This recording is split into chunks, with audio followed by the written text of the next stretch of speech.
Welcome to Cross Section, conversations at the intersection of faith, news, and culture. We are excited to be on YouTube. Please subscribe to the Evangelical Alliance YouTube channel to never miss an episode. This week on Cross Section, Danny explains the spending review in 60 seconds. We also talk about Islamophobia and blasphemy laws, and we finish with a discussion and prayer about the tensions and violence in Ballymena. Hello and welcome back to Cross Section, the podcast where we discuss all that's going on in the news and politics and culture as Christians. It's an exciting day in the office today because Peter is here in the studio. Exciting for you guys. Yeah. Exciting for you. For me. So yes, I am back and I'm joined by Peter and Danny. Good morning, both of you. It's a early record for us. So, if we look a little bit sleepy, we're really sorry about that. We are wide awake and ready to get going with this conversation. But the date is the 12th of June. And it is the morning, which might be relevant if something interesting happens in the next 3 hours and then you're thinking, why didn't we cover it? But yes, that is where we are at this point. Peter, we're going to start with some lighter, nicer stories before we kind of kick off into the slightly bigger conversation. So what do you have to offer us as we get going in this episode? Senegal's victory? No. Too controversial. Ooh, I don't care about football. So it's okay. Danny, don't. England's cricket start has been great. Harry Brook, 6 games in charge, 6 victories. That's impressive. Yeah, you're doing well in cricket. That's not what I was supposed to say. I was going for Preston Sprinkle. We had a Preston Sprinkle event. For those of you who don't know, Preston Sprinkle comes out of the States, podcast theology in the raw, always interesting listening. But we were doing around sexuality and gender. So great event, just wonderful to have him here. He was over on other work. We managed to piggyback, hold an event in London. We had about 120 people there. Really great engagement, and we work closely with Living Out and True Freedom Trust, 2 of our member organisations, just to help kind of root that in and help church leaders navigate that space. So in a week in which there's lots of challenging news stories, we thought, yay, let's celebrate some of the great stuff that's happened. Yeah, it was a great day. I was very grateful to be there and hear what was shared. Danny, what have you got to offer us? Well, on a total handbrake turn to a different type of story, I'm looking forward to catching up on Race Across the World. No spoilers. Peter's even further behind than me. I haven't watched the finale, but I just love it. To be honest, I would love to do it. It would be so much fun. Hayley, my wife, and I talk about how much we would argue if we were to do it together, how we would fight, whether we would cope with it, whether we would win or not. But I just like the idea of making my way across the world. I was about to say, how do you both think you would do on it? So my oldest daughter is keen to do it with me. My youngest daughter would like to do a different type of travelling. The luxury the kind. budget type is definitely not appealing. Was my eldest daughter and I think would give it a good rattle and go hard. Well, even a few weeks ago, I had a bit of spare time. I was making my way to a conference in Poland, and I could have got a taxi or a direct shuttle. But instead, I was like, no, I'm going to make my way on public transport. So I made my way through Polish train stations, bus stations, and crossed a couple of 100 kilometres of Poland. Well, there's your audition done. Yeah, I thought it was fun. Yeah, wow. And they were in a beautiful part of the world this time. I'd been in Varanasi and some places in northern India, Pokhara in Nepal, and some of those. So I was like, kids, I'd love to go here. And again, one child was keen, and one wife and another child were like, naming no names. Not keen in the slightest to go to some of these locations. So we'll see. Well, if we have a few months where Danny's just not on the podcast, you know why. He's gone off and taken the long way around the world. Exactly. My small story that caught my eye and I just thought was quite a nice story was Coco Gauff, the 21-year-old American tennis player. She just won the French Open. But there is a clip that went viral of her mum praying courtside just before she won. She has been very public about her faith before, but I just thought it was quite a cool thing to be kind of out there. Not saying that, you might like just because of that prayer that, she won. But I just thought it was quite a cool kind of witness in that moment. Okay, moving on to slightly more serious things that have been catching our attention this week. Peter, what's been going on with Greta Thunberg? All right, so we're not going to do the flying zebra. I want that story. Oh, well. No, I've not heard about the flying zebra being airlifted. I don't know if flying is accurate. The zebra was airlifted. I'm not quite sure why. It's just this picture of it hanging below a helicopter somewhere in the States. It escaped. It was fun. But Greta was on the selfie yacht or the aid ship into Palestine, depending on your views on what was happening. So I think there were 12 of them on a boat. that headed towards Palestine with a relatively small amount of aid. And the Israelis came out and stopped them. I guess it's taking us into this larger thing. I was reading somebody saying they were pro-Palestine, pro-Israel, and I was thinking, well, I think I'm pro-Palestinian and pro-Israeli in the sense of, to use a controversial phrase, both lives matter in that situation. It seems clear to me that the hostages should all be released now. That's an act of war. It seems clear to me that the bombing should stop. That is not a proportionate response. I think it's perfectly possible to hold those two views. I don't see why you just have to sit on one side and say all this is right or all this is wrong. And I do think both sides have committed egregious offences and we need to name them and talk about them. We're not going into details today. Like, we get that there are deeper theological thinkings around this, and we actually dealt with that a year and a half ago when this started. Like I said, it's nearly 2 coming up on, isn't it?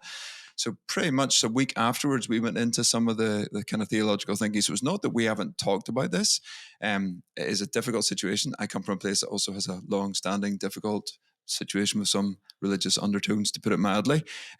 But what's going on there now is just seems hugely out of kilter. So, but I think it's possible to hold those two views and say, I'm pro-Palestinian lives and I'm pro-Israeli lives being protected in this moment, and neither side are honouring that in the way they're operating. Yeah, I think that's helpful. And I'm not sure Greta going in her shorts and her little selfie yacht was going to solve the situation and throwing their phones overboard with a small amount of aid. But they are also entitled and they have the right to push and provoke. And so in that sense, I respect her freedom to do what she did and to push and raise the kind of profile of it. I'm not sure it needed that, but at the same time, I don't think they were bringing sufficient amounts of aid to make any real difference.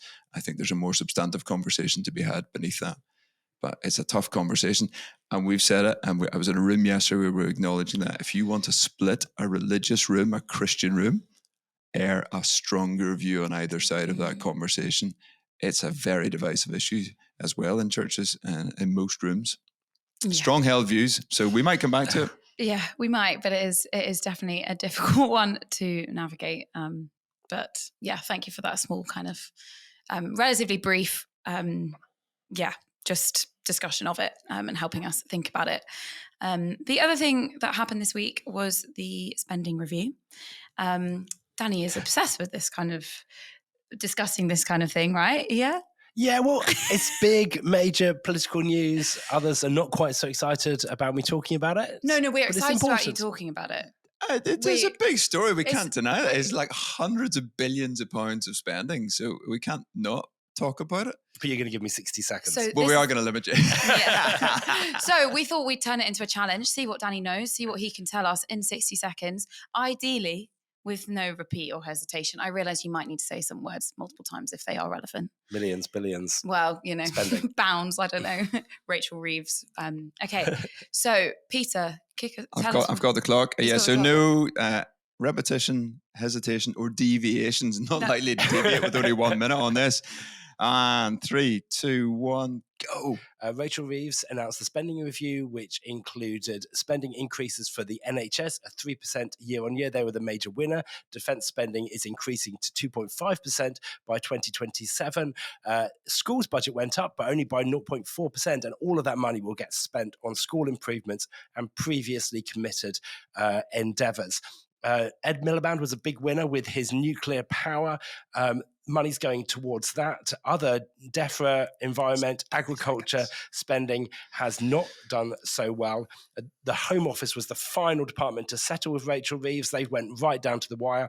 Funding for immigration and asylum, that's gone up, but the policing budget will go down. And other departments all across the board are going to be receiving real-term cuts. There will be pressure on this all across the board. And what is not included is any discussion of welfare and benefit spending, because those departmental things are not included within the spending review. Whoa. 58.8 seconds. And this morning we found out that GDP had reduced by 0.3%. Did just on the month. That is impressive, Danny. I think a round of applause. That was good. If you were trying to listen to this at 1.5 speed, you probably had to slow it down at that moment, to be fair. And if you were watching on YouTube, you probably knew that Danny didn't seem to have any note to do that. I also am not sure he breathed. He got his head. Well done. So now you now you know all that you need to know when it comes to the we spending have review. saved you a lot of reading today and a lot of listening to get through the spending review. Well, thank you for that very comprehensive roundup. You did repeat Rachel Reeves, but I'll allow it because she was relatively relevant to the Relatively relevant. Amazing. Okay, so just as we kind of come to the end of our big news roundup, the other thing that we just felt like we had to mention was a slight update on what's going on with assisted suicide and the decriminalisation of abortion conversation. And I would just say with that, if you haven't watched or listened to last week's episode of Cross Section with Dawn from Both Lives, I'd really recommend that you do. You're not going to say what you said in the pre-show. The superior Northern Irish member of the advocacy team. Yes. Would either of you like to lead on where we're at with either of these two conversations? Well, just a very quick update on assisted suicide. Tomorrow, as we're recording, the 13th of June, will be the second day of report stage in the House of Commons, where MPs will discuss amendments to this bill and potentially vote on some of those amendments. And then the expectation that the final vote for the House of Commons on the assisted suicide bill will take place next Friday on the 20th of June. There have been reports of more MPs changing their mind, but it's still very tight. We are praying and hoping and working that MPs will vote against this and it will be rejected. And in terms of those amendments, Danny, is that a continuation of the previous debate? Are there new amendments? There will be a lot of coverage. So hardly any amendments actually got voted on. Yeah. Last time, a new batch of amendments were debated tomorrow on the 13th of June, and then some of those will be voted on. They will not vote or debate all the amendments. There are far too many. Yes. But they will. So there aren't new ones. This is all from the previous round, but it's just what gets selected to get voted on. It's good. I mean, I'm pretending to be an ignorant punter here, but actually, in reality, I wasn't quite sure what was happening tomorrow. And then likely voting the 20th, but that's still not confirmed. It's so hard to know. It's expected. Expected. Very good. Gosh, it is. Yeah, it's been months and months of waiting. So we will see what happens in the next couple of weeks. Do you want decriminalisation of abortion as well? Yes, very quickly.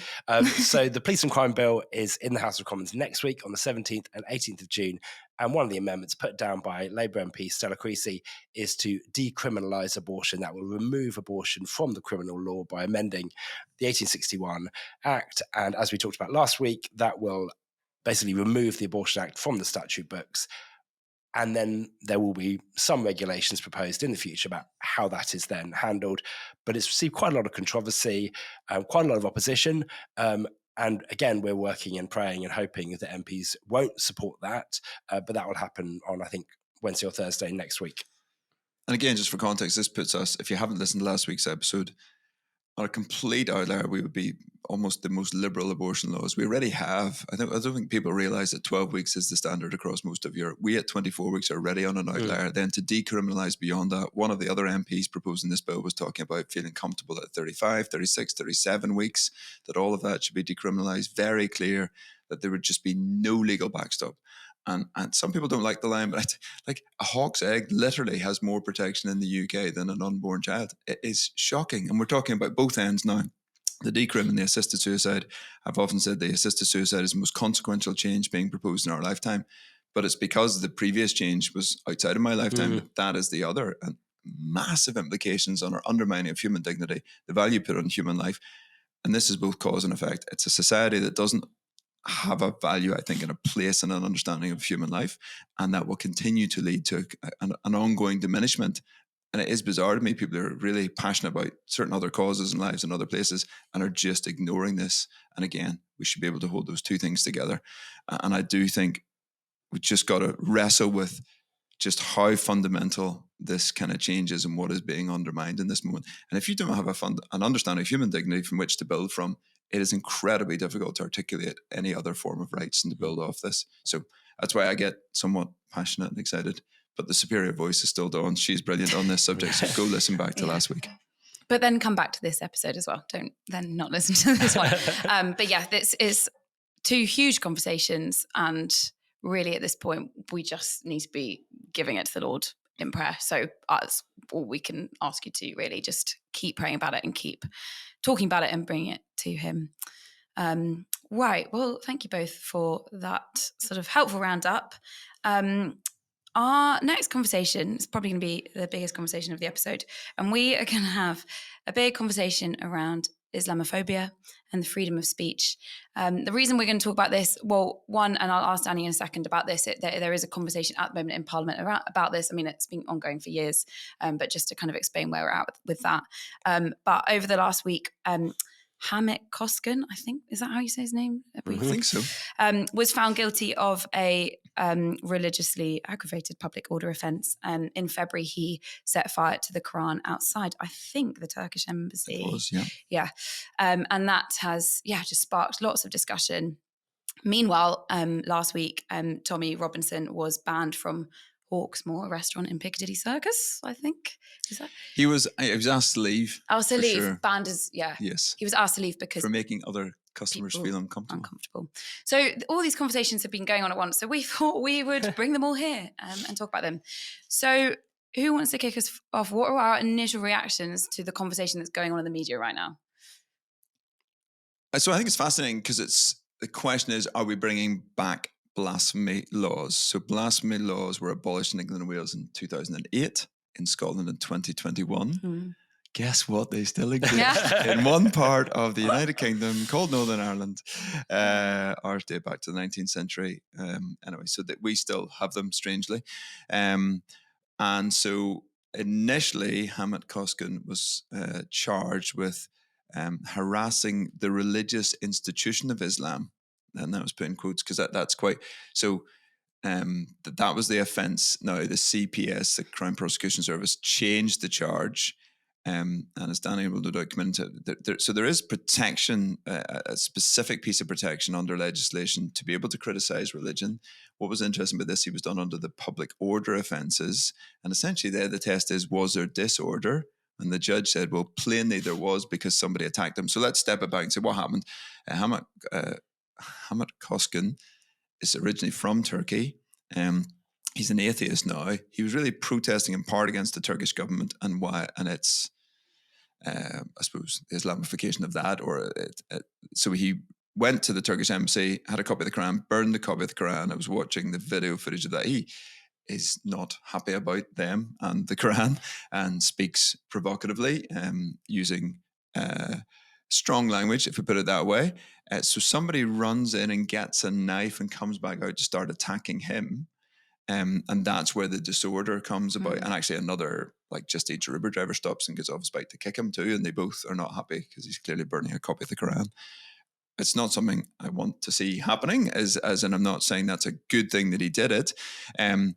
But I am slightly concerned. So interestingly, the other guy who attacks him hasn't been prosecuted yet. That they intend to, but that'll take the normal time. It's on 27, I think it's listed for hearing. This one's been fast tracked. And the defense counsel for Mr. Karzai said the prosecution is bringing this prosecution at all, it is seeking to introduce a law unknown to this land, namely blasphemy in relation to Islam.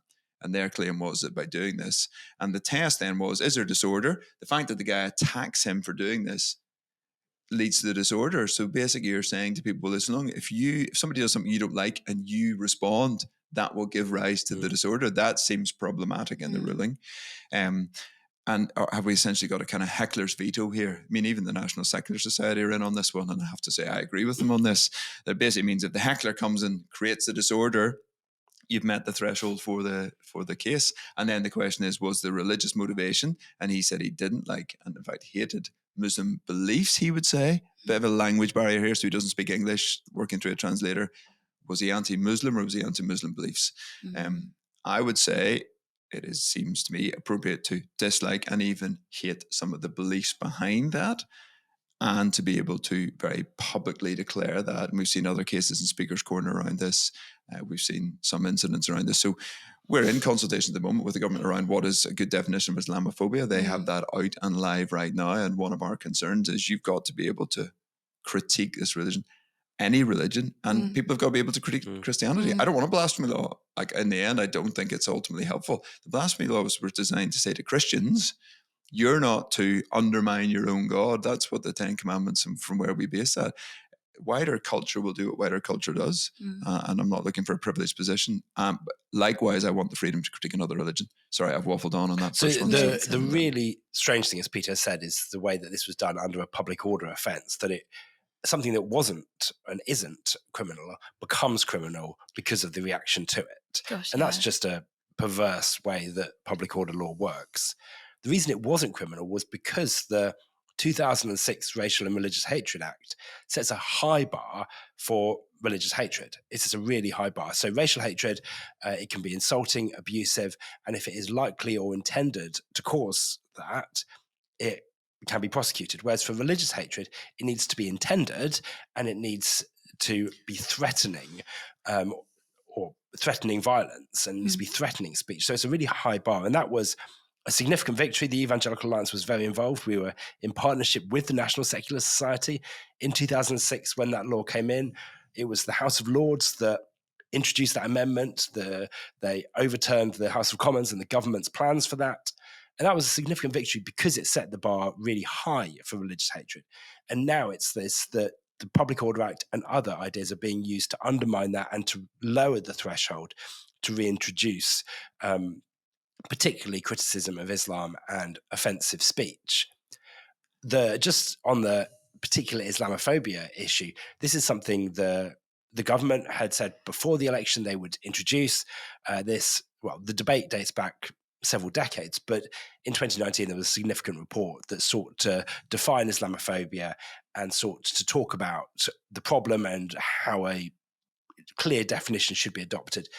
The problem in that is it talks about Islam and perceived Muslimness, and it is potentially very broad, and it does potentially include criticism of the religion as well as the people. And that's why when we've been speaking around this and engaging, our focus has been actually a definition around anti-Muslim hatred that focuses on the people, not on the beliefs, and ensures there is protection for speech and speech acts. That's burning the Qur'an, as Peter said. It's an offensive act. I wouldn't encourage it. I wouldn't suggest it, but nor do I think it should be criminalized within this context. Those acts, when they're focused on the religion, should be protected. Part of the reason is, look, freedom of religion is absolutely foundational to the work of the Evangelical Alliance and to many Christians. So we're starting with a start point that says, look, freedom of religion and belief are absolutely critical. And that we anchor that in the biblical text. God gave us incredible freedom right from the word go, whether to follow him or not. That's the fundamental freedom we have as human beings.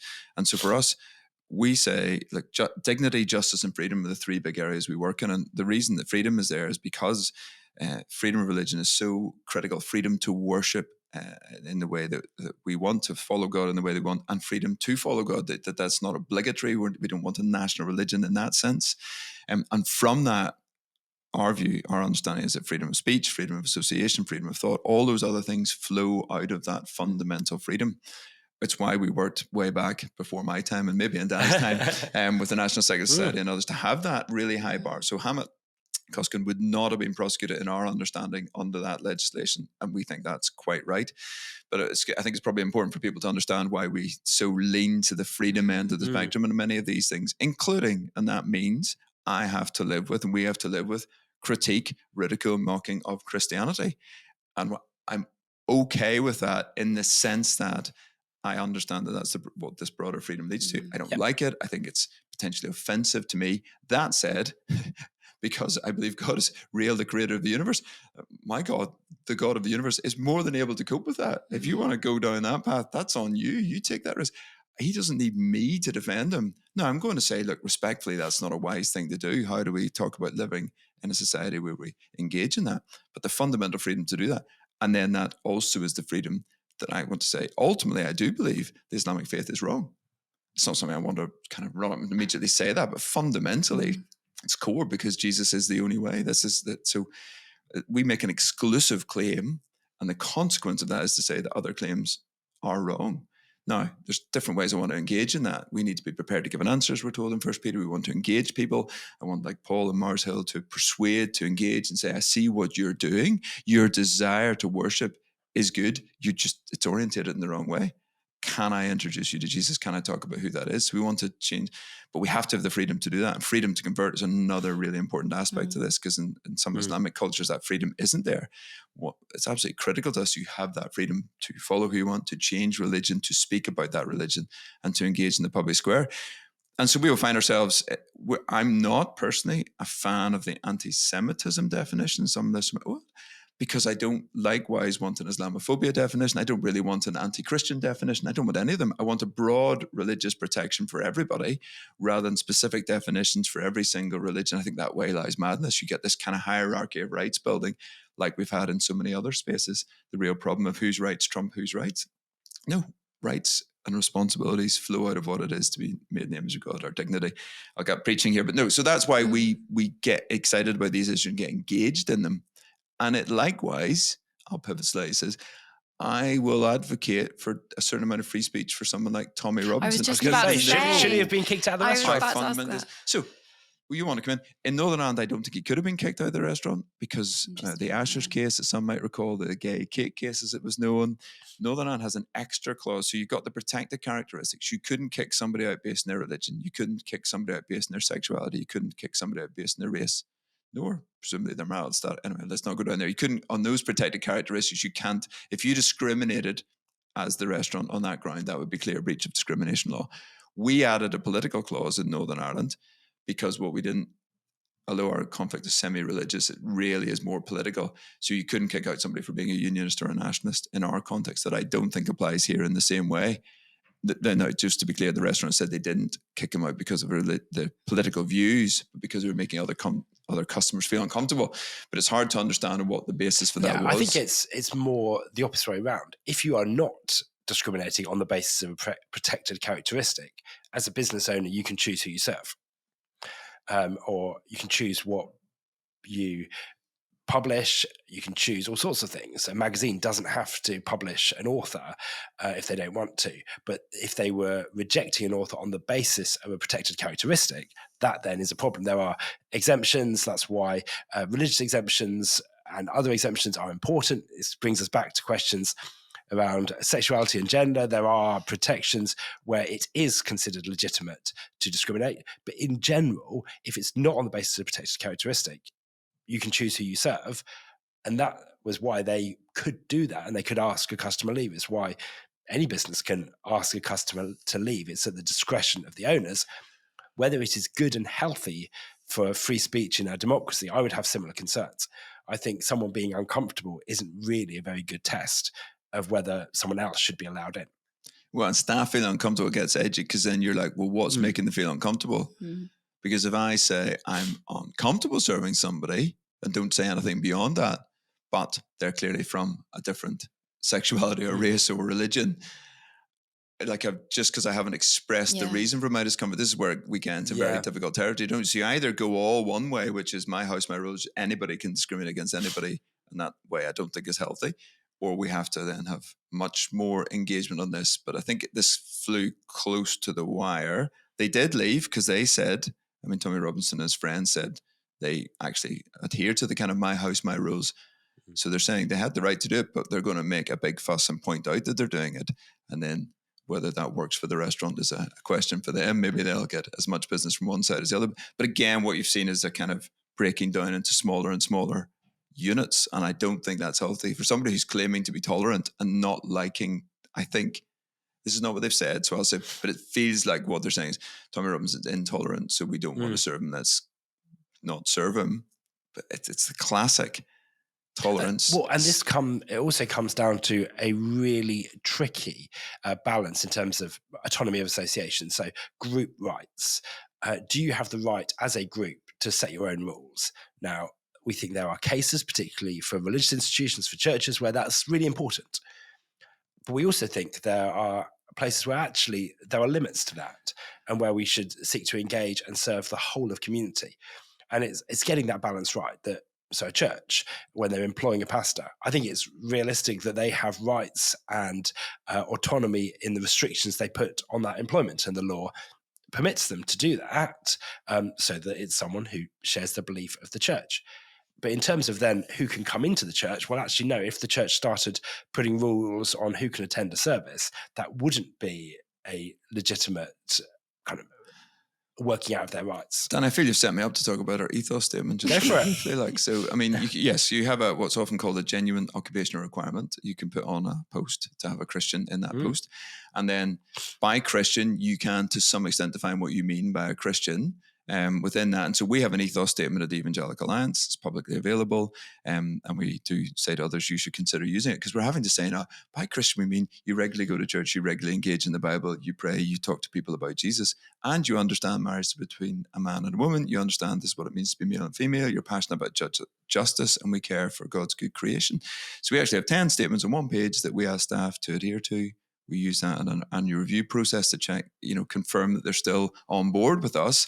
And so you can take it a stage further. So not just a Christian, but you can say, this is what we believe as an organization or a church. I would recommend people have a look at that. There's a wonderful article written about how you can introduce it. Who wrote that article? I can't remember. A guy from Northern Ireland. He's the second voice in the Evangelical David Alliance, Smith? I think. Oh, the third voice. Okay. But if you look at our Relationships Matter page, you'll find that article. Because G.K. Chesterton, I saw this quote this week, tolerance is the virtue of people who do not believe in anything. It's that we're apparently in this tolerant society. Well, it's really easy if you don't have any beliefs. We do have firm beliefs. And so I don't think we're intolerant in any way, shape or form, but I actually am very happy to engage with those who actually make serious claims and push in. I don't get where people get their values on human dignity and things like that from. And actually, we're seeing as a society, when you pass pieces of legislation like assisted suicide because you don't really care. I'm sorry. You're misusing the word compassion. You're misusing the idea of care and dignity. That's just nonsense. And when you lose language, and when we lose what language means, you can have this just totally false conversation, this kind of 1984 parallel universe. Language means something. We need to talk about that. All right, I'll stop now. You're looking at me like I'm going on my rant again. I mean, this has been, I feel like I have just learned a lot. So I hope you guys listening or watching have as well. Lots of wisdom and insight shared. And I'm sure we have some resources on the website already to do with this conversation. Are you writing something? We're doing work around this. Yeah. We have written repeatedly over the years. So I'll find some to link in the show notes that feel particularly relevant and helpful, just so that, if this has started a conversation that you've not really thought loads about or spoken about, or you don't really know how to talk about it in your churches, we will put some things that should help with that.